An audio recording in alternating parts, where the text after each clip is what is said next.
স্বামী বলছে পর্দা করো, তোমাকে ভালোবেসে বলছি তুমি পর্দা করো, তুমি আমার অনেক প্রিয় একজন মানুষ, তুমি বেপর্দায় বাইরে যাবা, লোকজন দেখবে, কেমন হয়? ঠিক আছে, তোমাকে তো আমিই বিয়ে করেছি, তুমি আমার মানুষ, তোমাকে দেখবে কেন? প্রিয় মা ও বোনেরা, পর্দা ছাড়বেন না। আপনাদের জন্য 4টা কাজ: স্বামীর আনুগত্য করা, লজ্জাস্থানের হেফাজত করা, আপনার 5 ওয়াক্ত সালাত ঠিকঠাক মতো আদায় করা এবং রমজান মাসে সাওম রাখা। নবীজি বলেছেন সাল্লাল্লাহু আলাইহি ওয়াসাল্লাম, জান্নাতের যে কোনো দরজা দিয়ে ইচ্ছা আপনি প্রবেশ করতে পারবেন। আপনার জন্য সহজ। আর স্বামীর আনুগত্য বলতে আমি বুঝাইনি স্বামীর দাসত্ব করতে হবে, এটা বলিনি। এখনকার কিছু ফ্যামিলিস্ট মেয়ে আছে, ওরা আনুগত্য শব্দ মনে হয় যে দাসত্ব মনে হয়। আনুগত্য দাসত্ব এক জিনিস না।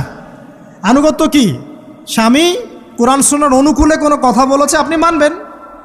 স্বামী বলছে পর্দা করো, তোমাকে ভালোবেসে বলছি তুমি পর্দা করো, তুমি আমার অনেক প্রিয় একজন মানুষ, তুমি বেপর্দায় বাইরে যাবা, লোকজন দেখবে, কেমন হয়? ঠিক আছে, তোমাকে তো আমিই বিয়ে করেছি, তুমি আমার মানুষ, তোমাকে দেখবে কেন? ঠিক আছে, তো এখন স্বামী ভালো কথা বলেছে, আপনি শুনলেন, এটা আনুগত্য। আর ওই স্বামী যদি বলে আসো তো আমার কলিগরা এসেছে, ওকে খাবার সার্ভ করতে হবে, আসো খাবারটা পরিবেশন করো, এখন আপনি বেপর্দা হয়ে আপনার স্বামীর কলিগের সামনে খাবার পরিবেশন করতে শুরু করলেন, এটা কি আনুগত্য করতে হবে? এটা তখন আপনি আনুগত্য করবেন না। সিম্পল, কোরআন সুন্নাহর অনুগত কাজে আপনি স্বামীর আনুগত্য করবেন, বিপরীতে গেলে আপনি করবেন না। স্বামীর আনুগত্য মানে স্বামীর দাসত্ব নয়। আর এই হাদিসটা আপনি কেন ভুলে যান যে আল্লাহ রাসূল সাল্লাল্লাহু আলাইহি ওয়াসাল্লাম বলেছেন, আল্লাহ ছাড়া যদি কাউকে সেজদা করা যেত, সম্মান বুঝাচ্ছেন, আল্লাহ ছাড়া যদি কাউকে সেজদা করা জায়েজ হতো, আমি মেয়েদেরকে বলতাম যেন স্বামীকে সেজদা করে। কেন? কারণ আপনাকে রেসপন্সিবিলিটি, আপনার খাবার, আপনার ফুড, আপনার শেল্টার, আপনার মানে পুরো দায় দায়িত্ব নিজের হাড় ভাঙা পরিশ্রম দিয়ে, জীবনের ঝুঁকি নিয়ে স্বামী আপনার জন্য করে। সে আপনার সম্মান পাওয়ার যোগ্য তো? সে কি আপনার সম্মান পাওয়ার যোগ্য নয়? আপনি যদি সম্মানের হক আদায় না করতে পারেন তাহলে আপনি অকৃতজ্ঞ। আর অকৃতজ্ঞ মেয়ে কখনো জান্নাতে যাবে? একটা হাদিসে আছে, বেশিরভাগ মেয়ে জাহান্নামের যাওয়ার অন্যতম কারণ হচ্ছে তারা স্বামীর সাথে কুফুরি করে। কি করে? মানে সারা জীবন স্বামী ভালোবেসে যায়, ভরণ পোষণ দিয়ে যায়, সব চাহিদা পূরণ করে যায়, একদিন দেখবেন কথা কাটাকাটি হয়েছে, ওই দিন বলে বসবে যে তোমার কাছে আমি কিচ্ছু পাই নাই সারা জীবন। এই যে কুফুরি, এই কারণে তারা জাহান্নামে যেতে পারে বেশি। আল্লাহ হেফাজত করুন। আমি আরেকটা কারণ হচ্ছে যে বেপর্দা। আপনাকে 4টা মূলনীতি ফলো করতে হবে। 1, এমন কোনো পোশাক পরবেন না যে পোশাকটা আটো সাটো, যেটা পরলে আপনার গায়ের কাঠামো বোঝা যায়। এটা বোরখা হলেও পরা যাবে না। আমি কি বুঝাতে পারছি? ডিজিটাল বোরখা দেখেন নাই? দেখছেন? মাশাআল্লাহ। আর কারা কারা দেখছেন? এদিকে চোখ বেশি যায় না? আচ্ছা, এমনি দেখা যায়, চোখ দিতে হয় না, এমনি দেখা যায়। ডিজিটাল বোরখা চলবে না, ডিজিটাল বোরখা চলবে না। আমার মত, এটা আমি মত দিচ্ছি, আমি আল্লাহর রাস্তায় সময় দিয়েছি অনেক দিন, এবং এখানে যে পর্দাটা শেখানো হয় এরকম পর্দা আমি অন্য কোথাও দেখিনি। এত চমৎকার পর্দা শেখানো হয়। কারা কারা সময় লাগিয়েছেন? 3 দিন 7 দিন সময় দিয়েছেন কারা কারা? বেশিরভাগই দেন নাই। সমস্যা নাই, দিতে হবে, আমি বাধ্যতামূলক বলিনি আপনাকে, বলেছি এখানে পর্দা শেখানো হয়, চমৎকার পর্দা শেখানো হয়, যে এখানে চোখটা পর্যন্ত তাদের ঢেকে রাখার তালিম দেওয়া হয়। যাই হোক, যেখানেই শেখেন অ্যাটলিস্ট পর্দাটা শিখলেই হলো।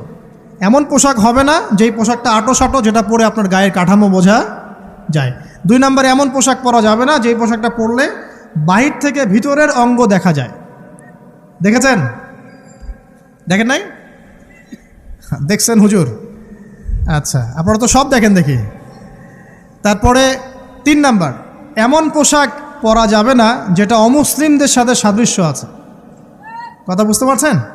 অমুসলিমদের ধর্মীয় বিষয়ের সাথে সাদৃশ্য আছে এমন পোশাক মুসলিম মেয়েদের পরা যাবে না। এর মানে এই নয় যে অন্য ধর্মকে আপনি আক্রমণ করবেন, এটাও নয়।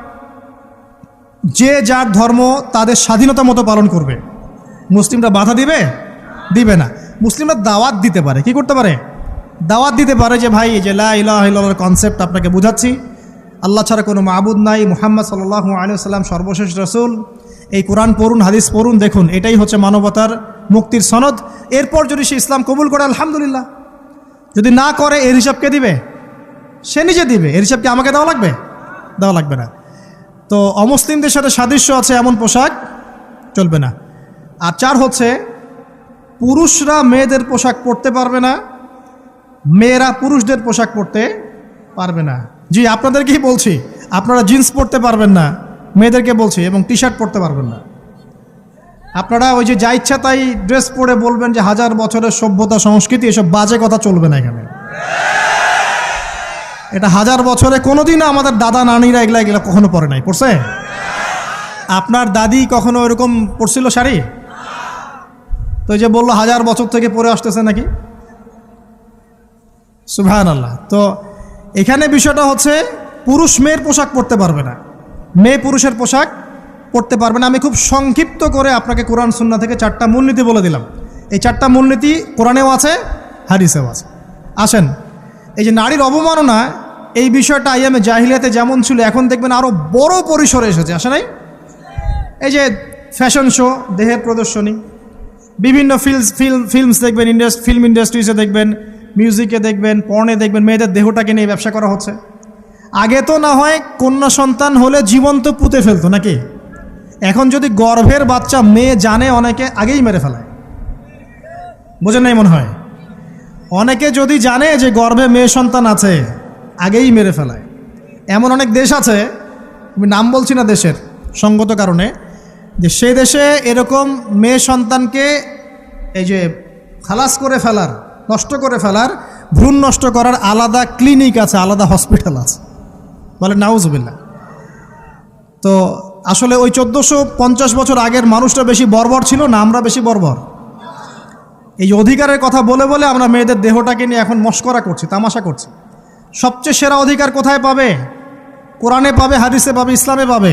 তার পর্দা নিশ্চিত হবে, দেহ সেফ থাকবে, তার ইজ্জত নিশ্চিত হবে, ইজ্জত সেফ থাকবে, তার সম্মান সেফ থাকবে, তাকে রাজরানীর মতো স্বামী বাসায় রাখবে, কারণ সে হচ্ছে তার কাছে সবচেয়ে মূল্যবান প্রিয় বস্তু।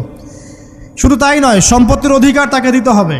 একজন মেয়ে তার ভাইয়ের সম্পত্তি পাবে, তার বাবার সম্পত্তি পাবে, তার স্বামীর সম্পত্তি পাবে, সব দিক থেকে সে সম্পত্তি পাবে। আর একজন ছেলে কিন্তু সব দিক থেকে সম্পত্তি পাবে না। এই বিষয়গুলো যখন এক শ্রেণীর মানুষ বোঝে না, তখন ইসলামের বিরুদ্ধে অহেতুক প্রোপাগান্ডা চালানো শুরু করে। সবচেয়ে সেরা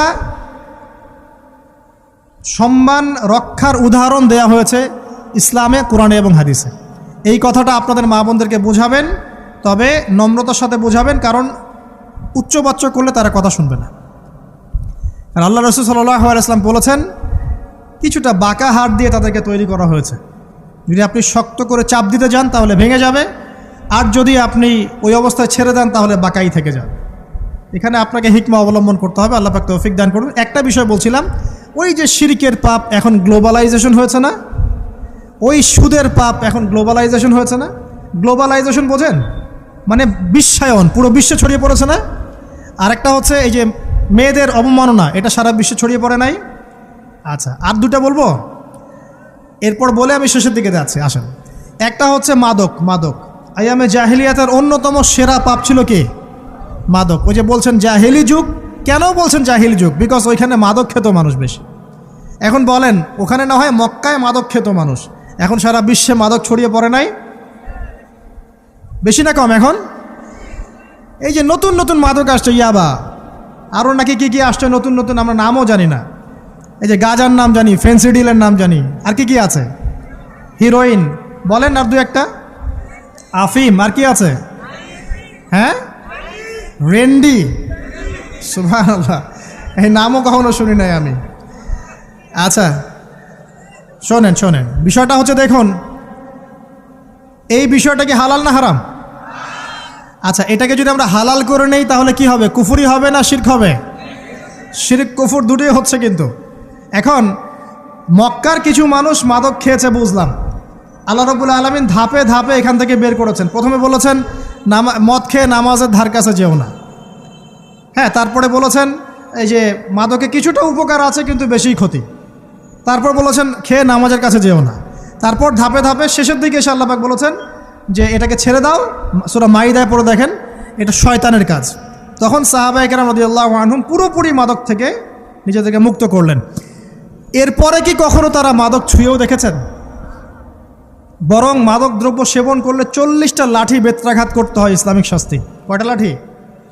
আর উমর রাদিয়াল্লাহু আনহুর সময়ে 40 লাঠিকে বাড়িয়ে 80 লাঠি করা হয়েছিল। কত লাঠি?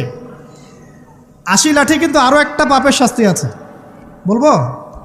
অপবাদ, এখন যেটা বেশি দেওয়া হয়, অপবাদ, মিথ্যা অপবাদ, সতী সাধী নারীর উপরে মিথ্যা অপবাদ, এর শাস্তি হচ্ছে 80 লাঠি। আবার 100 লাঠির শাস্তি আছে, 100 লাঠি। এটা কিসের জানেন? জিনা, জিনা। এই যে যারা করছেন, এর শাস্তি হচ্ছে 100 লাঠি, তাও জনসমক্ষে দিতে হবে, গোপনে না। আর 1 বছরের জন্য এলাকা ছাড়া করতে হবে। রজম একটা শাস্তি আছে, রজম। এটা কি? রজম মানে পাথর নিক্ষেপ করে হত্যা। এটা তো বর্বর, তাই না? অমানবিক, মধ্যযুগীয়।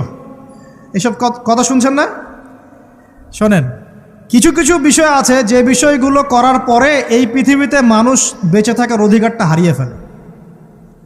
কথা বুঝতে পারছেন না মনে হয়? কিছু কিছু পাপ আছে, এগুলো করলে পরে মানুষ এই পৃথিবীতে বেঁচে থাকার অধিকারটা হারায় ফেলে। যেমন কোনো বিবাহিত ব্যক্তি যদি জেনা করে, নাউজুবিল্লাহ, কোনো ছেলে যদি কোনো ছেলের সাথে যৌন সম্পর্ক করে, সমকামী করে, বা এটাকে যেটা গে মানে যেটা কি বলে, সমকামিতা, ঠিক আছে, এই কাজ যদি কেউ করে, নোংরা কাজ যদি কেউ করে, কোনো মেয়ে যদি কোনো মেয়ের সাথে এরকম কোনো কাজ করে, একই পাপ। এইসব পাপ করলে পরে এই পৃথিবীতে বেঁচে থাকার অধিকারটা সে হারিয়ে ফেলে। কথা কি বুঝতে পারছেন? আচ্ছা, তখন শাস্তি হচ্ছে আল্লাহ রাব্বুল আলামিন পাথর নিক্ষেপ করে হত্যা করতে বলেছেন। কারণ হচ্ছে সে এত গর্হিত একটা কাজ করেছে যেটা এই শাস্তি পাওয়ার সম্পূর্ণ যোগ্য। এবং কওমে লূত নামে যে কওম ছিল, ওই কওমটাকে আসমানে উঠিয়ে আল্লাহ পাক পাথর বর্ষণ করে এভাবেই শেষ করে দিয়েছেন। জর্ডান একটা দেশ আছে না, জর্ডান, জর্ডানের পাশে ডেড সি নামে একটা জায়গা আছে, ডেড সি, মৃত সাগর। ওইখানে সাদুম নামে একটা গোত্র থাকতো। কোন গোত্র? সাদুম। ওই সাদুম গোত্র এরকম সমকামী ছিল। আল্লাহ রাব্বুল আলামিন লূত আলাইহিস সালামকে পাঠিয়েছিলেন, তারা হেদায়েতের বাণী শোনে নাই। আল্লাহ পাক ওদেরকে আসমানে উঠিয়ে পাথর নিক্ষেপ করে উল্টা দিকে দাফন করে দিয়েছেন। নাউজুবিল্লাহ। তো কিছু কিছু পাপ আল্লাহ পাক সহ্য করেন না, আল্লাহ পাকের আরশ কেঁপে ওঠে। এই পাপগুলো সেরকম পাপ। কথা বুঝতে পারছেন? তো এই যে জিনা, পর্নোগ্রাফি, ব্যভিচার, পরকে, এগুলোর মধ্য দিয়ে আমরা নারীর অবমাননা করছি না? এবং ধর্মের মাধ্যমেও মাঝে মাঝে করছি, যখন আমরা ধর্মের নামে মেয়েদের অধিকার দিচ্ছি না। অনেকেই সম্পত্তির অধিকার দিচ্ছেন না, অনেকেই শিক্ষিত করছেন না, অনেকেই আরও এই যৌতুক নিচ্ছেন না, যৌতুক নিচ্ছেন না অনেকেই। যে বিয়ের সময় যৌতুক নেয়, এটা তো মেয়ের উপর, মেয়ের পিতার উপর টর্চার করা, সম্পূর্ণ হারাম, সম্পূর্ণ হারাম। তারপরে দেখবেন, রিপোর্টগুলো পড়ে দেখবেন যে এই বছর 2000 কত, এটা 22, এই 22-এই গভর্নমেন্ট রিপোর্ট অনুযায়ী নিবন্ধিত প্রায় 1339টা ধর্ষণের মামলা হয়েছে। তো এটা এখন অ্যাভেলেবল, যে কোনো সব জায়গায় ধর্ষণ হচ্ছে, এখন অ্যাভেলেবল। মানুষ এটাকে স্বাভাবিক মনে করছে, এখন নর্মাল, নর্মাল ধর্ষণ হতেই পারে, মানুষ এখন এমন মনে করছে। প্রত্যেক দিন পেপার খুলবেন, দেখবেন রেপের খবর, প্রত্যেক দিন খবর শুনবেন ধর্ষণের খবর। আর সব খবর তো আসে না, আসে হয়তো 10%, 20%, 30%, বেশিরভাগই আসে না।